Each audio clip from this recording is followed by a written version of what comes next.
They're surely every man's dream. Drive it every Monday night at 8.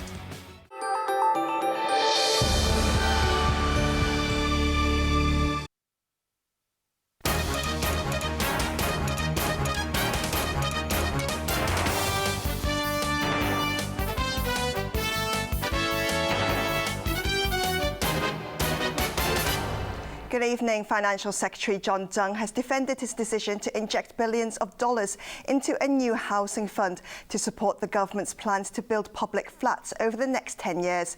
He's also urging people not to let the political reform debate delay more important issues. Raymond Yeung reports. With the Occupy movement finally over, the government can put its focus back on more pressing issues in society. But it's facing repercussions in the form of disobedience protests after pan-democratic lawmakers vowed to veto the final political reform package when it's presented in LegCo. Aware of the situation, Financial Secretary John Tsang is urging everyone to put Hong Kong's interests first by cooperating rather than antagonizing. I hope everyone can agree to disagree on the matter of political reform, Tsang wrote on his weekly blog entry. While he acknowledged the importance of constitutional reform, he said key issues such as housing, land supply, public health care reform and waste management should not be overlooked or become the casualties of the current political stalemate. Everyone has to bear grave costs if arguments go on endlessly, Tsang warned, citing resistance in passing government policies. Despite growing tensions in society, Tsang revealed that he and his colleagues have worked very hard to make sure everything stays on the right track. He cited the refreshed long-term housing strategy as an example of the government's determination to improve people's livelihood.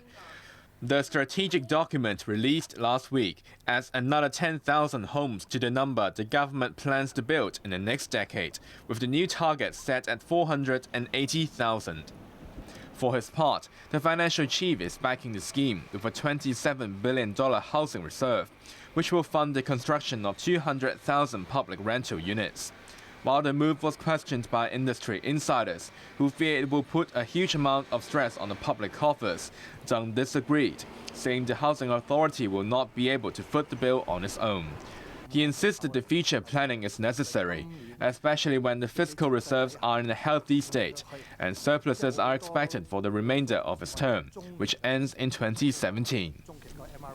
Transport and Housing Secretary Anthony Jones says whether or not the Housing Authority dips into the reserve fund depends on its future financial position. Jones added that the rise in subdivided flats shows the city's strong demand for housing and is a problem that needs to be addressed. And Jones reports.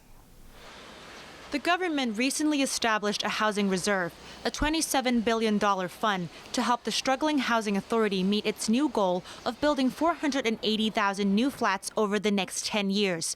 It's also estimated that the housing authority's balance will decrease to $28 billion by 2018. Transport and Housing Secretary Anthony Cheung said today that the authority currently has a budget surplus, so there's no pressing need for extra funds, but its budget will face increased pressure in the future.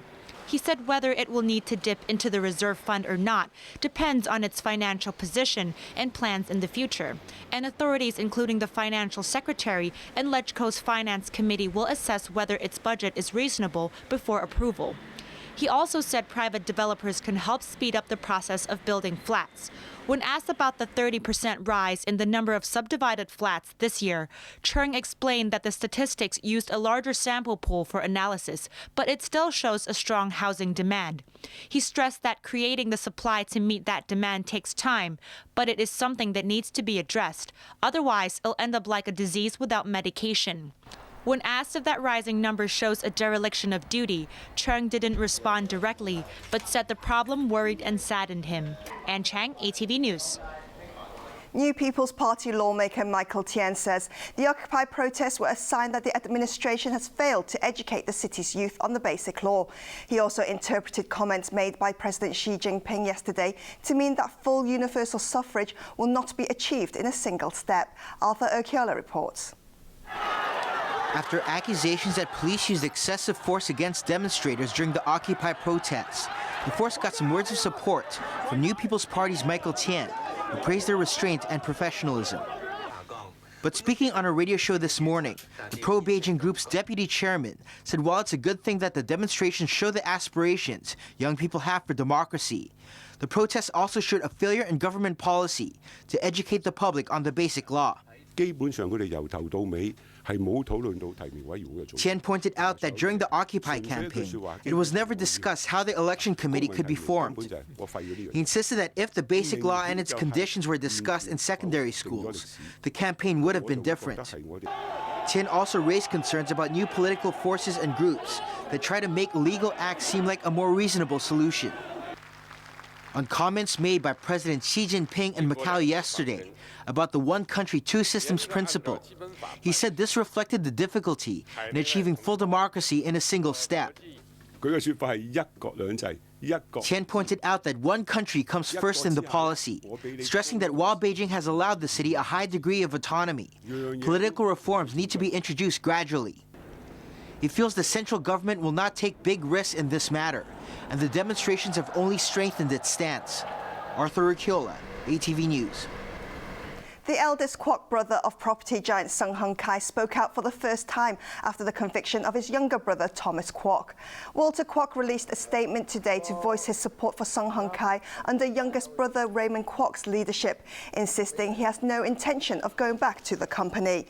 Walter said he's glad to see Raymond walk away a free man, but feels deeply sorrowful that Thomas was convicted. On Friday, former Chief Secretary Raphael Hui was convicted of 5 charges against him related to bribery and misconduct in public office. 2 others were found guilty over their roles as middlemen. The High Court will decide their sentences tomorrow. Groups representing the city's foreign domestic helpers are demanding more to be done to ensure their safety.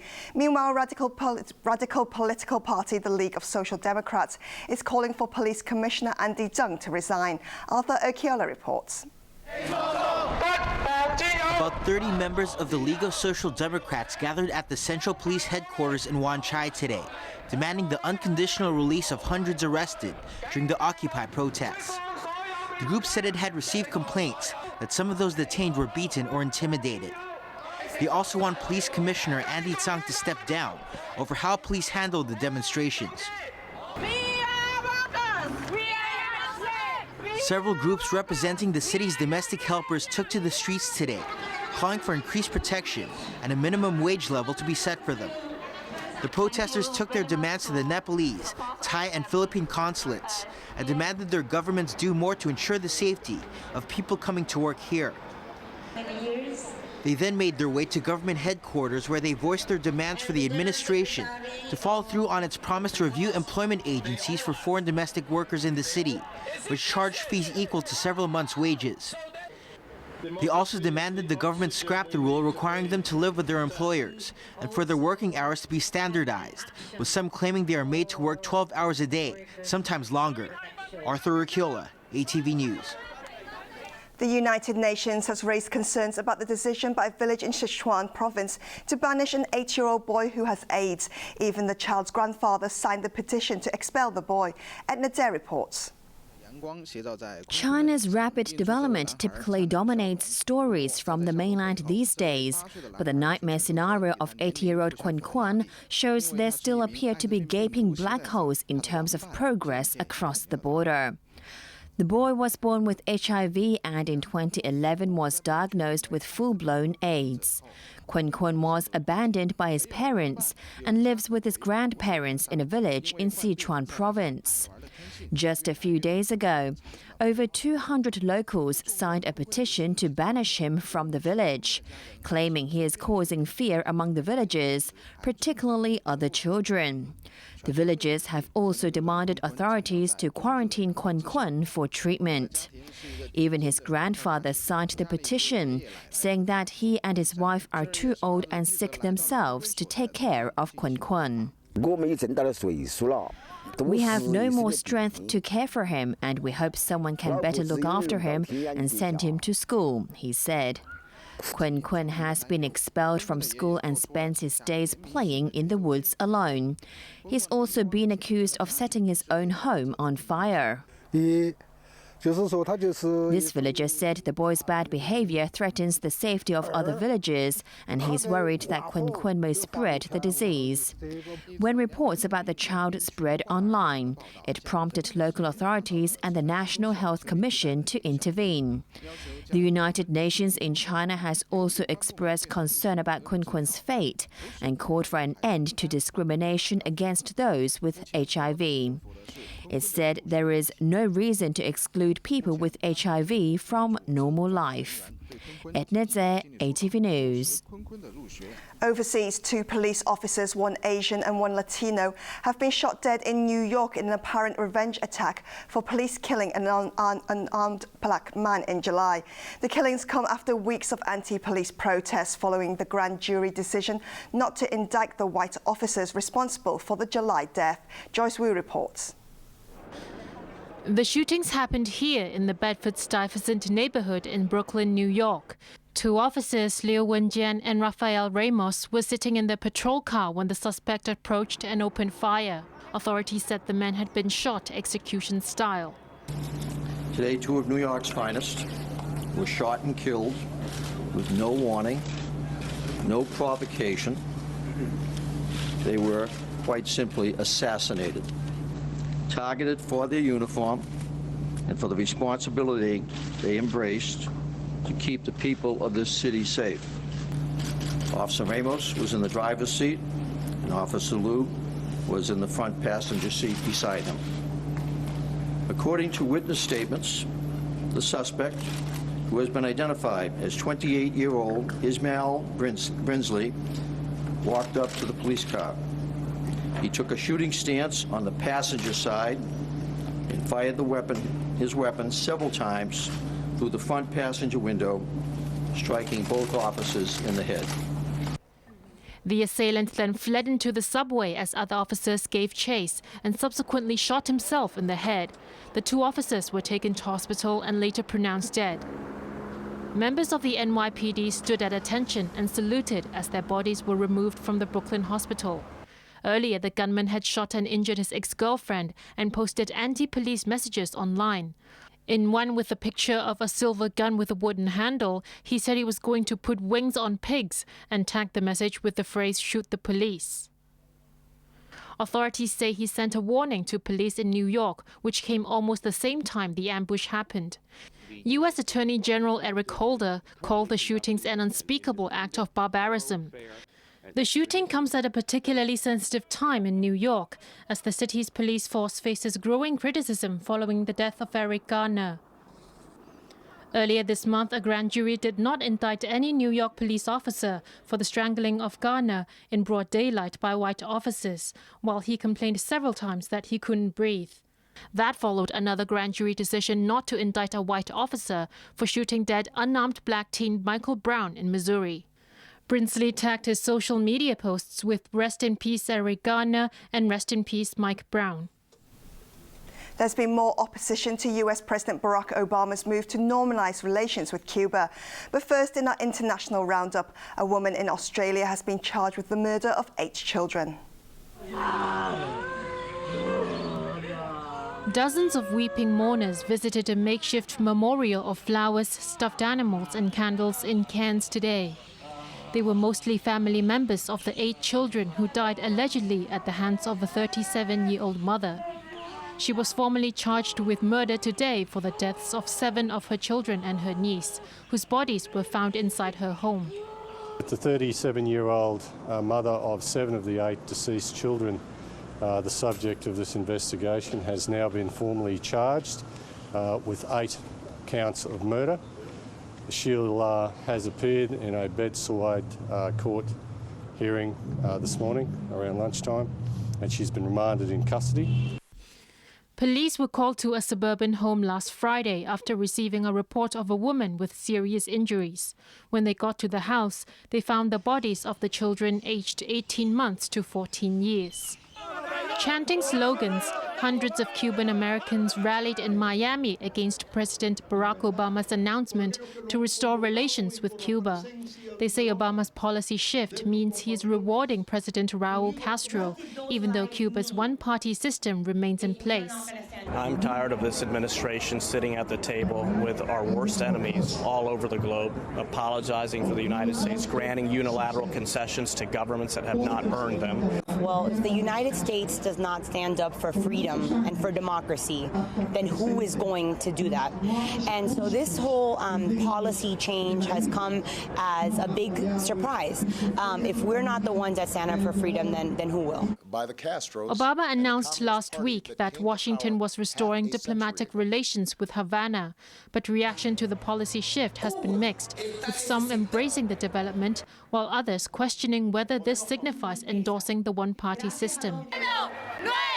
Around 3,000 people demonstrated in Madrid against the Spanish government's anti-protest bill, which was approved by the country's parliament earlier this month. Some protesters put tape or cloth over their mouths as they refer to the law as the muzzle law. I'm here today because I think we won't be able to do this later, this protester said. We will not be able to protest on the streets, and I think the streets belong to the people. The bill limits demonstrations to authorized gatherings and imposed heavy fines on unauthorized protesters. Spain has been plagued by protests after the government introduced punishing austerity measures on its own people, part of the terms of a deal to borrow money from the IMF. School students in Karachi, Pakistan's largest city, gathered to protest against a Peshawar school massacre early last week. The students, holding placards, demanded justice and the elimination of the Pakistani Taliban, who claimed responsibility for the attack. Militants from the Tehrik-e-Taliban attacked an army-run school on Tuesday, killing 148 people, most of them children.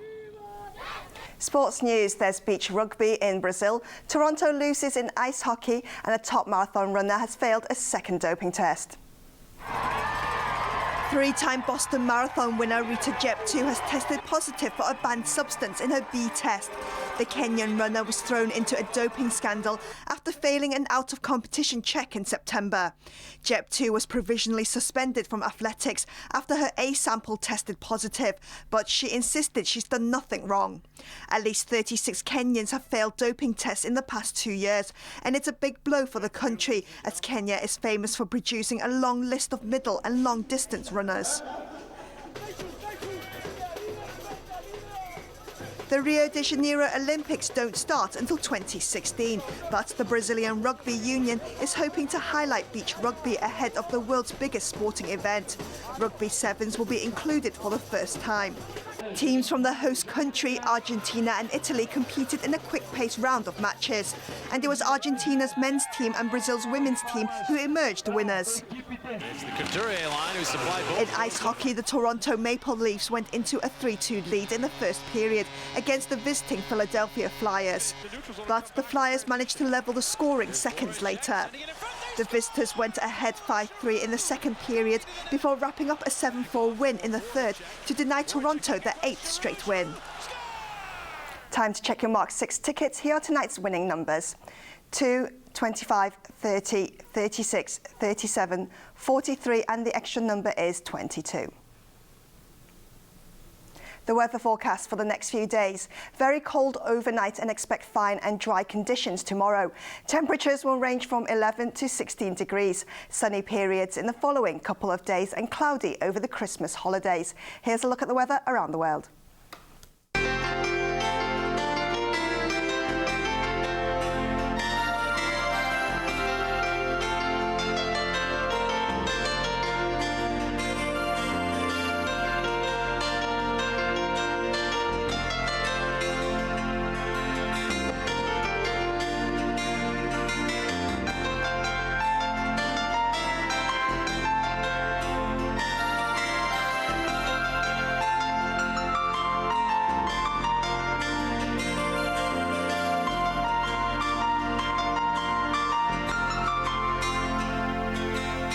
That's all the news for now. Thanks for watching ATV. I'm Bo Leung. Good night.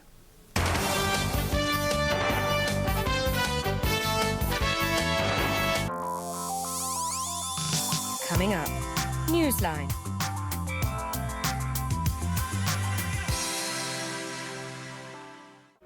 ATV 2015融入社会，融入你我新生活。 New life, new journey.